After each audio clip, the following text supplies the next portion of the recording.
great artists of the 20th century. Thomas Mann, the writer.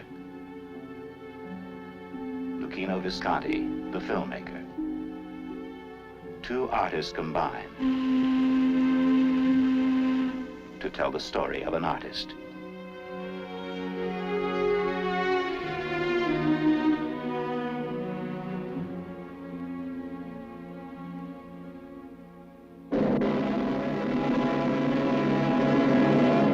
Dirk Bogarde is Aschenbach, the artist at the climax of his career, composer, conductor, maker of great music, suddenly alone. We once had one of those in my father's house. The aperture through which the sound runs is so tiny that at first it seems as if the level in the upper glass never changes. To our eyes, it appears that the sand runs out only at the end. And until it does, it's not worth thinking about till the last moment. And there's no more time. Aschenbach, the artist at the crisis of his life.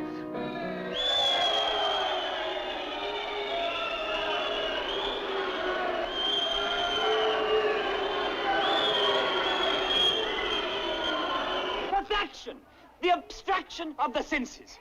It's all gone. Nothing remains. Nothing, nothing, nothing. Your music is still born. Suddenly alone. Alone in the magical city they say is doomed to sink back into the sea from which, like Venus, it rose. Aschenbach, the artist at the crisis of his life, here faces the images of beauty and mortality.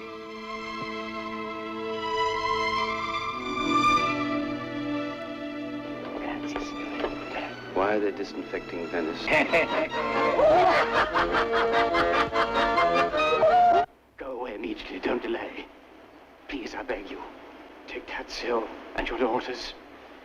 I implore you, please. Venice is gripped by pestilence.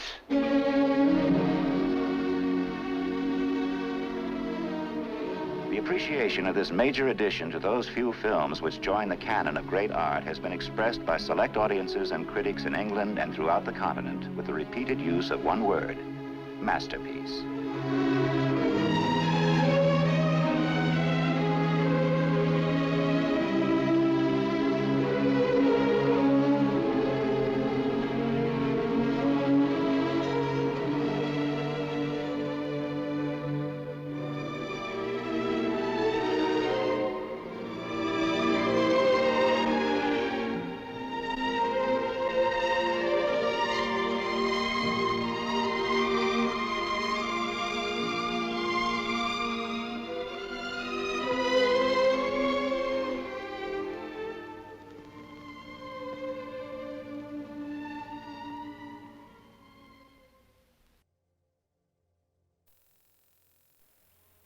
Venice, fabled bride of the Adriatic, where the oriental sensuality of the Byzantine finds place with Gothic aspiration.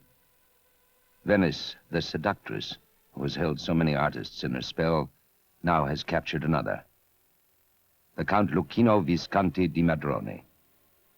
He has the aura of a person accustomed to palaces, as befits an heir of the Duke of Milan, a title dating from the 14th century.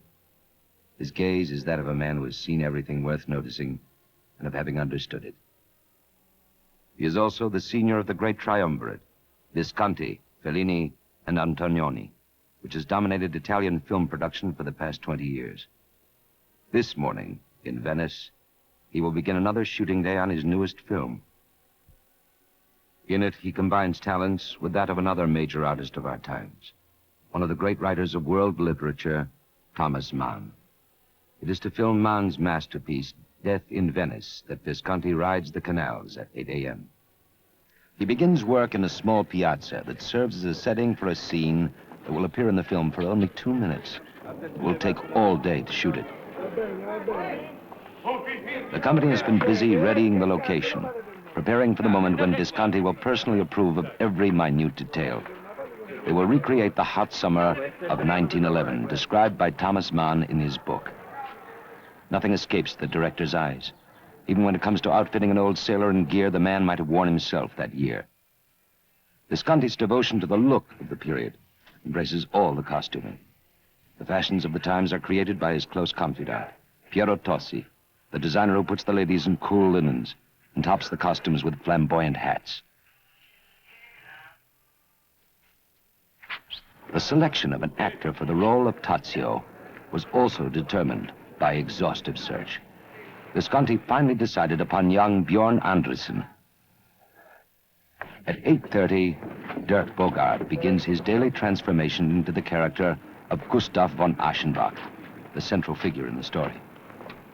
He was with the director in The Damned, and now he tells how Visconti compares with other directors. The difference, I think, with Visconti is that he's possibly a little ahead of them all. He's a completely different kind of man to work for. He's an improviser. His attitude to detail is mental. I don't prepare anything. I prepare a track for him to improvise on. I give him the railway line, and he puts on the Hornby train, as it were. And then he builds his bridges and his level crossings and these things, but I've given him the track. I try to make the actors very natural, very human being, you know, very like a man in the life. I don't ask for the actor to play, you know, because this will be a terrible fault. Also in theater, you know. And if I arrive to put together professional actors and not professional, this is the good mixture, the good cocktail. Bogarde is concerned with finding the real Aschenbach. He searches Mann's book as a source.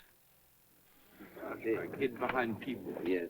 But I think one of the big problems about Visconti is that the script is not important to him, beyond the fact that it's an outline on which to superimpose his images. And even when he's reading him, he reads everything. He reads the newspapers, he reads Thomas Mann, he reads every book you can think of, from Goethe to anything. But he still doesn't care about words. And there's nothing, I promise you, nothing you can do about it, because you cannot, one thing you cannot do ever is argue with Visconti. All right. When the family pass, I go on the water, I see the family, and then I make you... In the piazza, every stone and window, every color and sound and movement of which have been submitted to the master's exacting scrutiny, Aschenbach is about to take one more desperate step in the pursuit of the obsession which holds him in its grip. Near that, a little bit more, no, dietro, behind, yes. So, just, yes, all right. At 9:30 a.m., they are ready to shoot the first take of the day.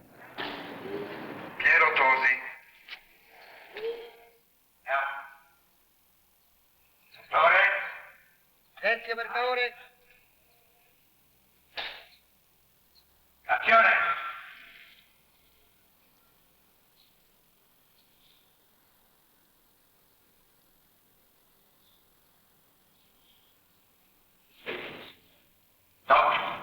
By noon, they will have shot nearly 5 takes, the director uncovering nuances all the time. But then this is Visconti's carefully calculated way of getting at the essence of Aschenbach. I changed just Aschenbach from a writer in a musician because I thought that this was the real idea of Thomas Mann. We have a lot of proof of that.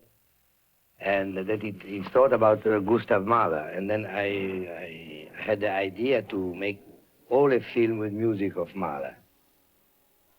Months ago, Visconti's ideas were developed before the cameras and performers were ready. Meticulously, he sought out the Venice specified by Mann.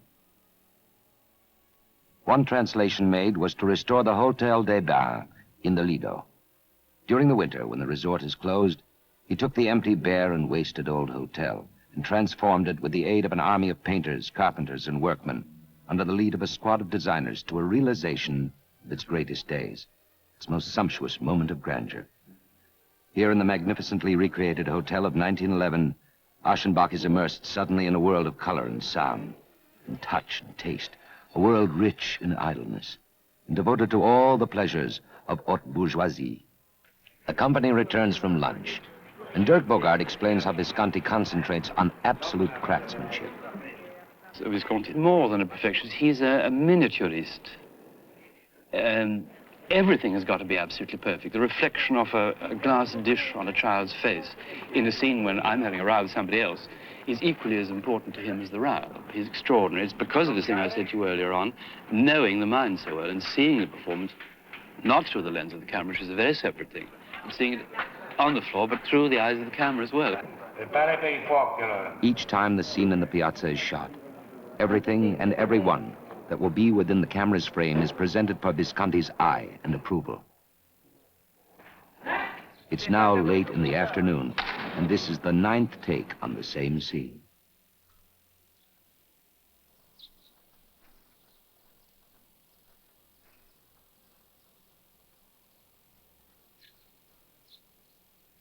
By 6 p.m., the pale light of Venice begins to fade, wrapping the figures in an aura, heightening the feeling that the director has sought all day.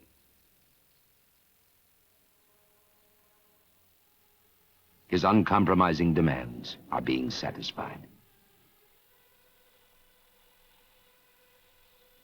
On the audience, too, Luchino Visconti makes demands.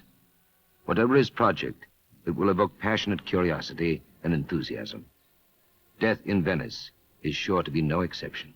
The day's work over, he will return to his hotel, bathe, rest for a few hours, then have dinner with some friends. Before he finishes reading and retires, it will be 2:30 in the morning.